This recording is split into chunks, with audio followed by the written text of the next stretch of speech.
दोस्तों, आज की कहानी है बाबुल का आंगन। तो चलिए कहानी शुरू करते हैं। शादी के 15 वर्ष बीत जाने पर भी शालिनी को अपने फैसले पर कभी पछतावा नहीं हुआ। केशव के परिवार वालों ने उसे हमेशा सम्मान दिया। उसके दोनों बच्चे मसूरी में अपने देवर शेखर की देखरेख में पढ़ रहे थे। उसके जीवन में सब कुछ ठीक ठाक था। फिर भी मन के एक कोने में अपनों को दुखी करने का अपराध बोध जब तक तक्षण की तरह फन उठा उसके मन में डसने लगा। केशव के ऑफिस जाने के बाद शालिनी बाकी बचे कामों को पूरा करने में ही लगी थी कि अचानक फ़ोन की घंटी बज उठी। फ़ोन उठाते ही उधर से केशव की चहकती हुई आवाज़ सुनाई दी। तुम्हारे लिए एक बहुत बड़ी खुशखबरी है। आज से बाबुल मोरा नेहर छूटो जाए। सुनने के तुम्हारे दिन लद गए। तुम्हारा बरसों का वनवास खत्म हो गया और वह चिर प्रतीक्षित न्योता आ गया जिसका तुम्हें पूरे 15 वर्षों से इंतजार था। यूँ पहेलियाँ मत बुझाइए, साफ साफ बताइए कि क्या बात है। तुम्हारे हिटलर विष्णु भैया, जिन्होंने कसम खाई थी कि कभी तुम्हारी शक्ल नहीं देखेंगे और न ही अपने घर की देहरी लांघने देंगे, आज उन्होंने अपनी बेटी अनन्या की शादी में आने के लिए कार्ड और उसके साथ तुम्हें मनाने के लिए एक पत्र भी भेजा है।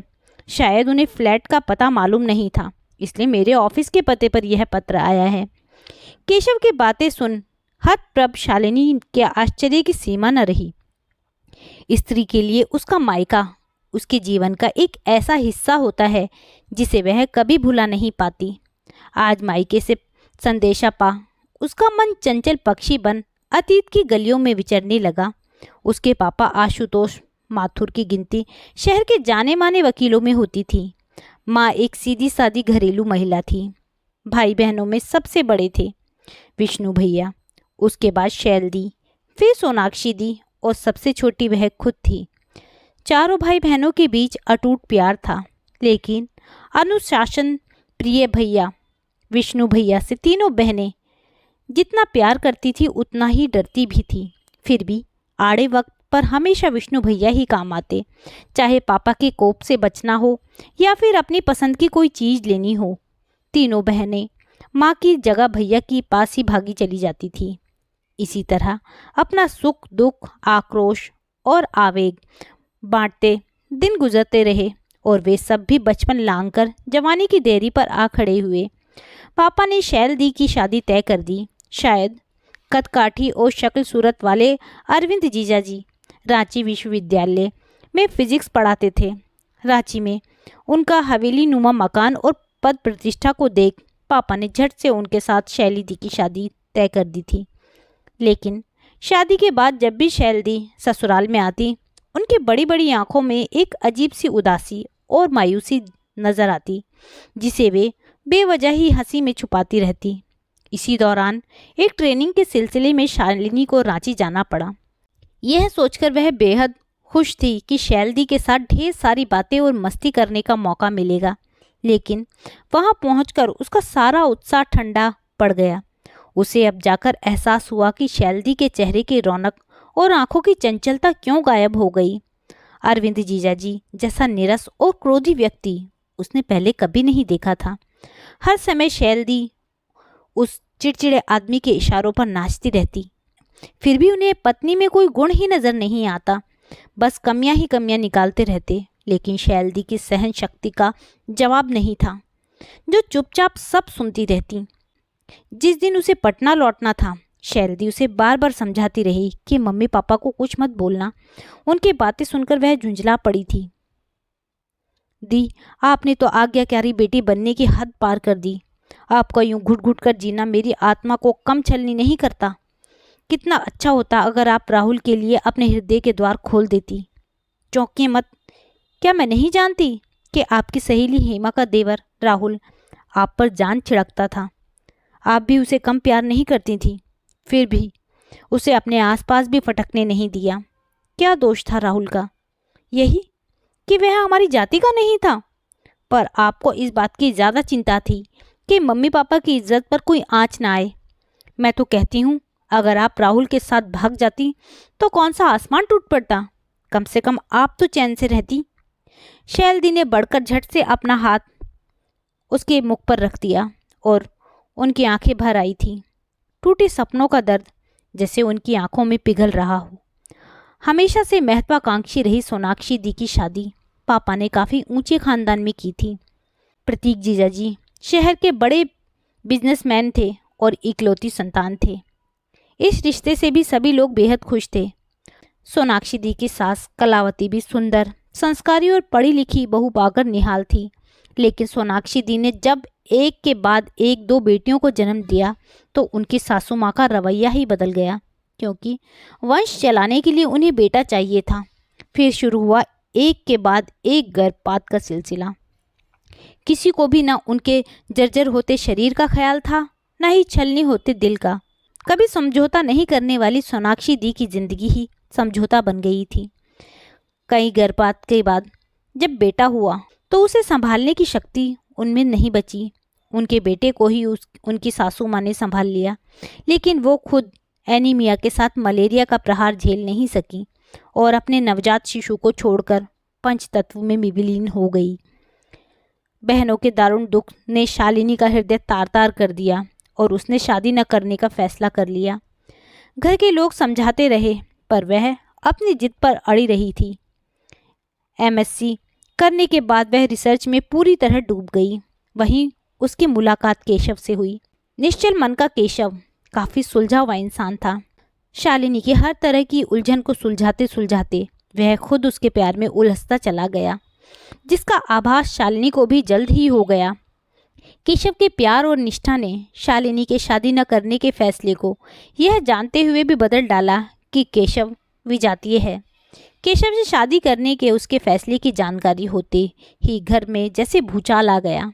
पापा से ज़्यादा तो विष्णु भैया तिलमिला उठे। हिम्मत कैसे हुई तुम्हारी जो इस शादी के लिए इजाज़त मांगने आ गई?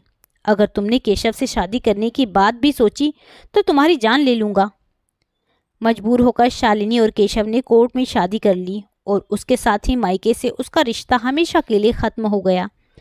कभी वह भैया की सबसे लाडली थी, लेकिन वही भैया उसके जीवन के सबसे महत्वपूर्ण फैसले में उसका साथ देने के बजाय दुश्मनों सा व्यवहार कर रहे थे। न पहले हुई दोनों शादियों से सीख ली, न अपनी छोटी बहन के मन को समझने की कोशिश ही की। पूरे परिवार में एक माँ ही थी जो सिर्फ इतना जानकर कि उसकी बेटी सुखी दाम्पत्य जीवन जी रही है, इस शादी से पूरी तरह संतुष्ट थी। शायद शादी के 15 वर्ष बीत जाने पर भी शालिनी को अपने फैसले पर कभी पछतावा नहीं हुआ।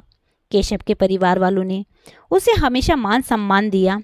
उसके दोनों बच्चे मसूरी में अपने देवर शेखर की देखरेख में पड़ रहे थे। उसके जीवन में सब कुछ ठीक था, फिर भी मन के एक कोने में अपनों को दुखी करने का अपराध बोध जब तक तक्षक की तरह फन उठा, उसके मन को डसने लगा। तभी कॉल बेल की आवाज़ सुनकर उसके भटकते मन पर लगाम लगी। वह दरवाजे की तरफ लपकी। केशव ने अंदर आते ही मुस्कुराते हुए उसके हाथ में लिफाफा थमा दिया। वह लिफाफा थामे बेडरूम में आ गई। केशव से चाय तक पूछने का उसे होश नहीं रहा, बस जल्दी से पत्र खोलकर पढ़ने बैठ गई। शालिनी, आशीष, समझ में नहीं आता किस मुंह से तुम्हें आशीर्वाद दे रहा हूँ।